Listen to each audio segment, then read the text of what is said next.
Welcome back to H Hour. The questions I'm about to ask the guest, Adnan, they've been submitted by paid subscribers to the podcast. Okay, the paid subscribers to the podcast mean a great deal to me. I do this in my spare time. It is a huge amount of effort. The easiest part of the H Hour is interviewing the guests. It is the only bit which is enjoyable. I love this bit. There's a huge amount of work goes on outside of that, which I undertake now, and I've also got my editor now to help me along with it, David. So please consider becoming a paid subscriber, and that means you get access to the guest list in advance of anyone else, and you get the opportunity to to submit questions for the guest too. You also get the opportunity to tune into the live stream, to watch the podcast live and ask questions on the fly if you wish. So head to hughkeir.substack.com or patreon.com/HK podcasts. The links to those are in the blurb.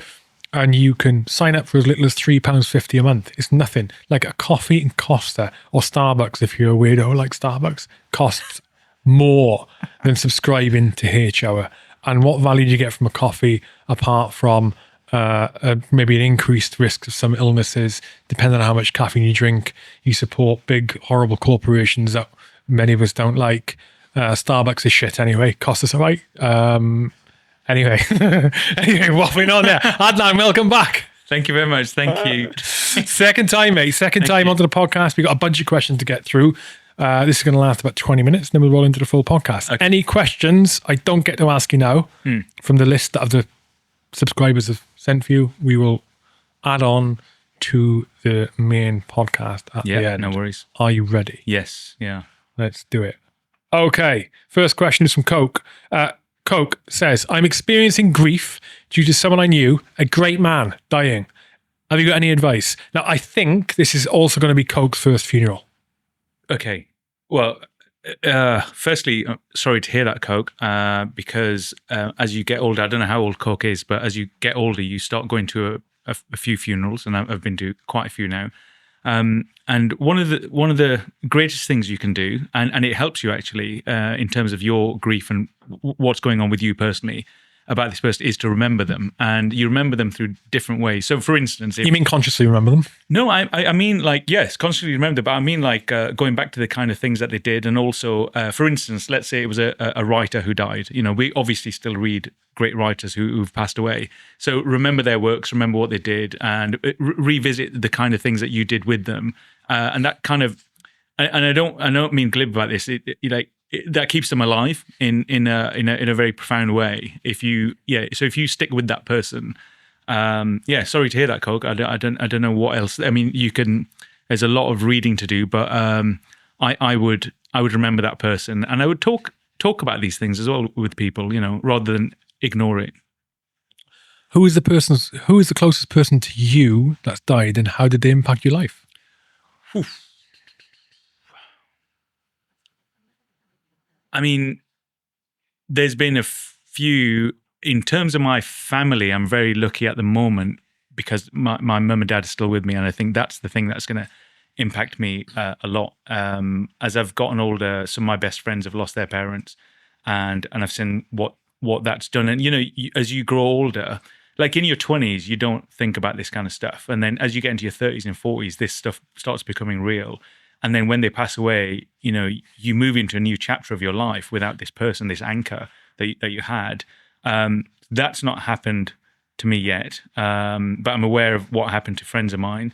But I would say there was when I was in the Iraq War, there was two friends of mine who were killed in an ambush, and that gave me a huge shift in my head, thinking about things, because before that, it was all a little bit wild. You know, we were just like riding in Land Rovers through a desert. But then once they got killed and we were putting them onto the back of an aeroplane in Kuwait, you know, we'd brought the bodies back down to Kuwait, then things started becoming a bit more real. So I think life got serious at that point because of their deaths. Okay. Hang on. From Coke again. What was the culture of your military unit like? Was getting naked a requirement like it is in the paras? I told you, Cog has an encyclopedic knowledge. Okay. And it's been mentioned a bunch of times about like the culture of like extreme behavior, nakedness being a prime feature. Yeah. And also I'm Power Edge. I've talked about it. Yeah. So the question is, what was the culture of your unit like? Well, I think we were a bit more grown up than the parachute regiment. Jesus. I wouldn't put it like that. No. There was a culture of getting naked. So when people used to say naked bar, for instance, everybody used to get naked. I wasn't around for a lot of that stuff. I was quite a serious-minded soldier, and I wasn't messing around a lot, unfortunately. And I say unfortunately because I think they were having a lot of fun without me. But yeah, there was a culture. But to be honest, those are the kind of those are little things that I think the military has a lot more to say for itself than naked bar. Do you know what I mean?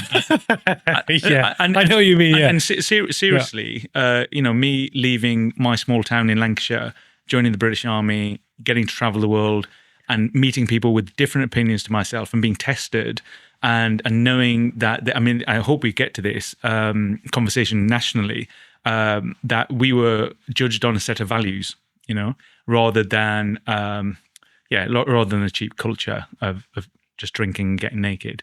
So yeah, I think there was more to it, but I hope that answers the question a little bit. Does answer the question.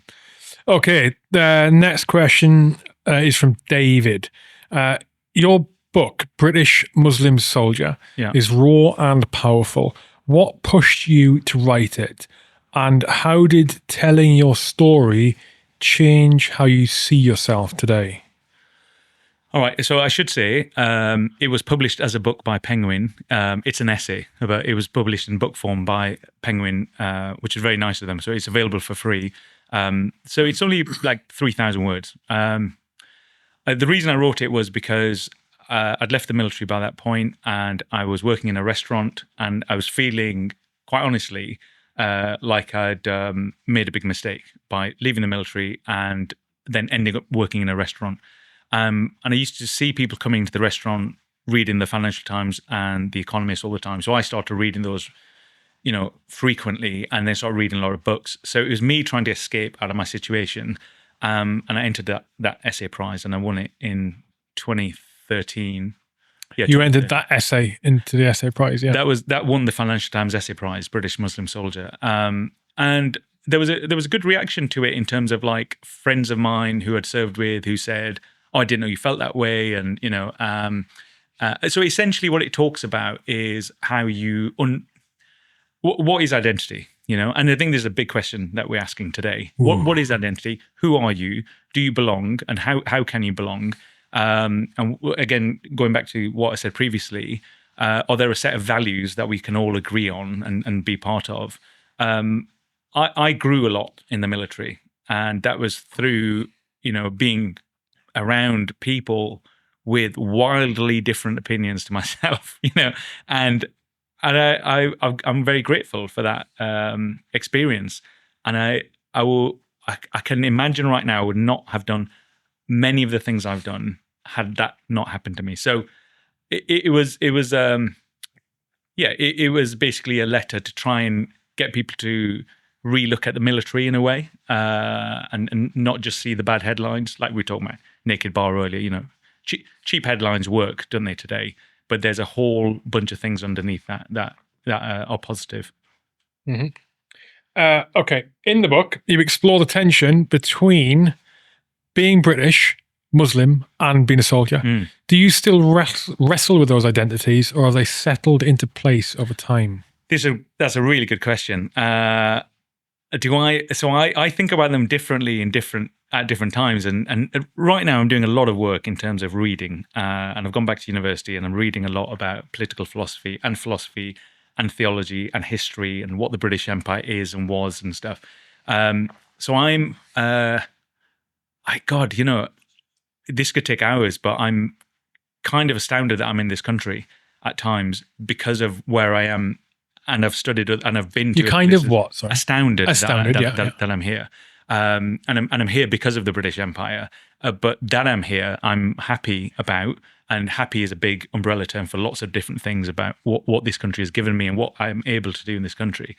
So yeah, and being a Muslim, I think that's an identity, a culture, a set of people like Jewish people, we should say, that is under attack. And the other thing we should recognize about this country is it was based on Christianity, and Christianity usually gets lost in the conversation between Jews and Muslims. So I can't really answer that question succinctly because I'm studying theology right now, and I've gone back and looked at the Torah and the Bible and the Quran and way more than I did before. What I would say is, as I was growing up as a Muslim, I would say, card-carrying Muslim every day. I didn't really understand the Quran, and I didn't. I went on a Jewish march recently. Many of the people on that march hadn't read the Torah, didn't really understand the Torah, and I don't blame people for that. But I'm just saying it's easy to be given an identity and not have to work for it. And I think we should work for our identity. So anyway, sorry, it's very complicated. I'm still happy with all those labels, but I've grown into them in different ways. Yeah, it really surprises me that so many people do subscribe to a religion and haven't read like the per se the written authority on the religion, or the most critical sort of written piece on religion. Christianity, the Bible, the Torah for the Jews, and the Quran for Islam. Amusingly enough, so I grew up as a Roman Catholic. My parents are Roman Catholic, and I was baptized, and I did my first Holy Communion and the exams and stuff that come with that, and the tests that come with that. And I haven't read the Bible. Yeah, I've read the Quran. Yeah, I've not read the Bible. The Bible's next on my list. Yeah. Torah maybe. Well, the Torah is the Old Testament. You should read the Torah. The Torah is the Old Testament, is it? Yeah. Is that all it is? But so this is where it all comes from, right? So you've got the Torah, and so you've got the 5 books, and so you've got. So Torah means there's 2 things it means, and one thing it means is the teaching. So this is the teaching for the Jews. It's where all of their. So this is the 10 Commandments and stuff. So you'll find a lot of similarities between what Christians say and Jews say, and you'll find a lot of similarities between what Jews, Christians, and Muslims say. They're all Abrahamic faiths. They all come from the same source, essentially. So I would read the Torah. Why are you confused by that? I don't think you can say that about Islam. Yes, you can. Yes, you can. Let's talk about this in the podcast, if that's all right. Sure. Okay, that's all right, because I know this is a good. I do want to talk about this, given your knowledge on it. Okay, right. Another question from David. From the EOD in Iraq to filming for the BBC, was there a moment where you realised maybe unpacking ideas is safer than unpacking bombs? I will say, as respect to all my EOD colleagues, I did very, very little EOD. I was qualified as a second-man charge of a bomb disposal team, an 805, as the terminology goes, but I did very little in that. I was also a signaller. I was a PTI. And when I was in the Iraq War in Kuwait, a senior soldier, who I will not mention his name, came to me and said, "You speak Arabic, don't you?" And I said, "No." And he said, "Why not?" I said, "Because I'm from Burnley, sir." And he said, "Well, I've told the US Marines you're going to translate for them." And I was like, "Why would you do that?" And he said, "We're going to be part of this spearhead." You do speak Arabic, though, right? A little bit now. Yeah. I didn't at the time. Okay. And then so I had to learn a little bit of Arabic. And so I was a liaison chap for the US Marines.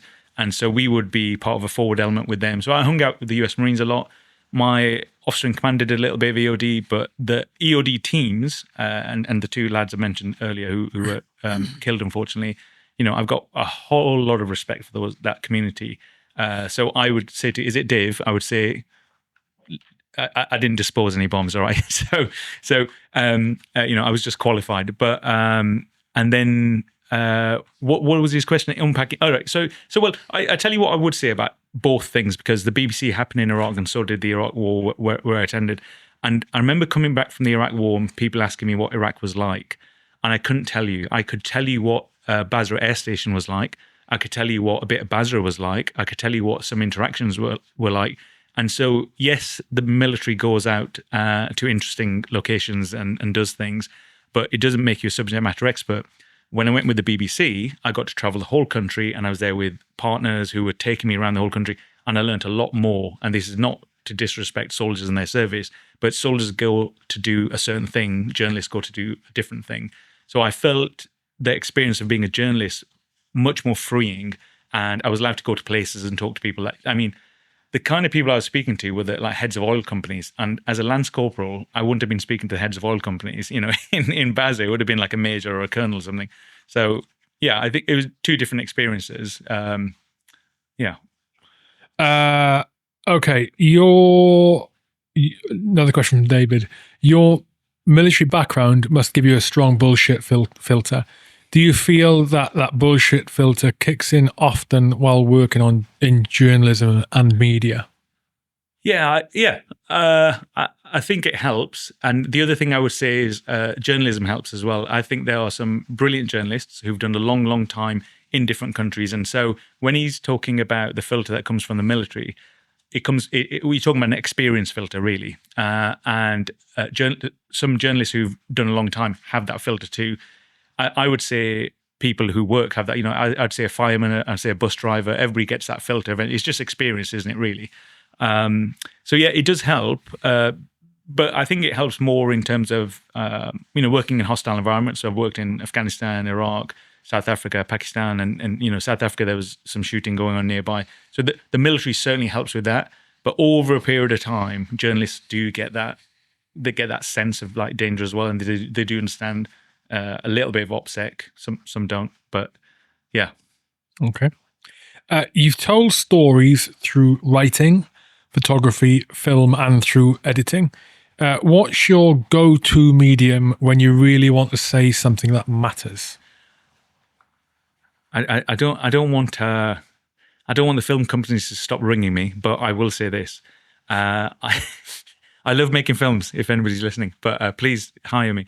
But I love a photograph, and I think a photograph. So okay, let me say two things about photographs and writing. So I love writing. I love reading other people's writing, and I think anybody can go and write something, right? So I'm going to get access to more information. You can sit there with a notebook in some place and write something and publish it, and I can read that. You don't need expensive film equipment and all that kind of stuff. So that's the great thing about writing. So we'll get more sources of information, right? So anybody can do this.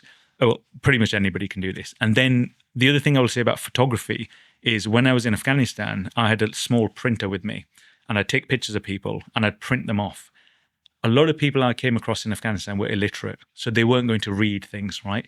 And some didn't have electricity in their houses, so they weren't going to play a film, right? But when I gave them a physical photograph, they were so overjoyed that they could see them and their family in a photograph, and they go and put it up on their wall. So the photography became a language in itself. So I think those two mediums are really powerful. Yes, film is like, premium and all that kind of stuff. Costs a lot of money, hard to get into, hard to publish, a lot of storage capability. But yeah, I think photographs and photographs, film, every media does things over time. So you look at a photograph now and you look at a photograph in 40 years' time, it'll have changed in some way, maybe because you've changed as well and society has changed. Yeah, so I think photography and writing are two extremely powerful mediums which, probably don't get the kind of kudos that film gets, because film is cool or whatever, or documentary filmmaking it's expensive is what it is. Mm-hmm. But yeah, I still want those people to hire me. It's just, yeah. Last question from David again. In your shift from soldier to storyteller, what's one skill the army gave you that you didn't expect to use so much in Civvy Street? Good question. That's a very good question. I think being open-minded, and I'll say this, right? You come from Burnley, you come from Newcastle, you come from Cardiff, you come from Liverpool, you come from Glasgow, whatever, and you come from a small place in those towns or cities, and then you join the army, and then you meet other people from different cities, and so your view changes immediately in Britain during basic training, right? And then you go to a different country, you go to Iraq or Basra or Afghanistan, whatever, and then you meet those people, and they change your view. So your view changes over time, and I think that's one of the biggest things the military gave me, was opening up my mind.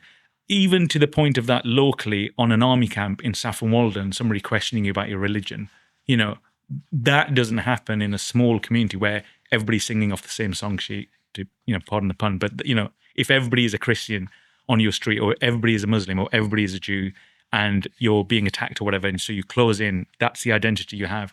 You don't get a lot of, open-mindedness, or you don't get to be open-minded because you don't get the other opinion. So I think that's what the military gives you. That has been really useful in journalism, is be open-minded and listen to other people. You're not there to tell people what to do.